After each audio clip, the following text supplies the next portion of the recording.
My neighbor gave me some mushrooms, so I am going to show you guys how to make a fun little creamy mushroom side dish.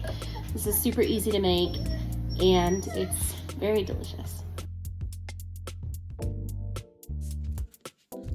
The first thing that I am doing for this is I needed to dice up an onion.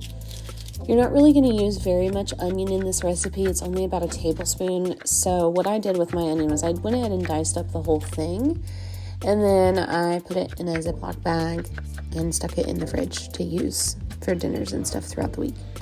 So I've got my mushrooms. I have already washed them and now I'm just removing the stems. The stems are really woody and kind of a different texture, so you want to take those out. They're not really fun to eat. I think you can eat them if you want to, but I would recommend taking them out.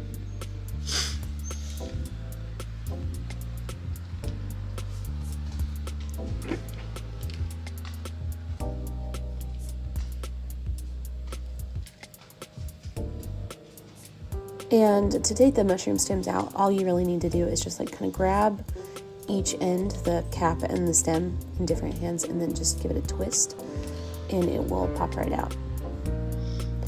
And then I cut up some of the bigger ones and I put those in a bowl. So now in a separate mixing bowl, I'm adding in 2 tablespoons of softened butter, some heavy cream, about a tablespoon of the onion, some Dijon mustard, about 2 teaspoons, and then I'm adding in a pinch of cayenne and a pinch of nutmeg. It doesn't make it spicy and it doesn't make it taste like nutmeg. It just gives it a little extra oomph. Then I added in some salt and some white pepper and I'm going to give that a mix. If you don't have white pepper, you can absolutely use regular black pepper. That's fine. And then I'm just taking that mixture and pouring it over my mushrooms in my baking dish, and the handle broke off.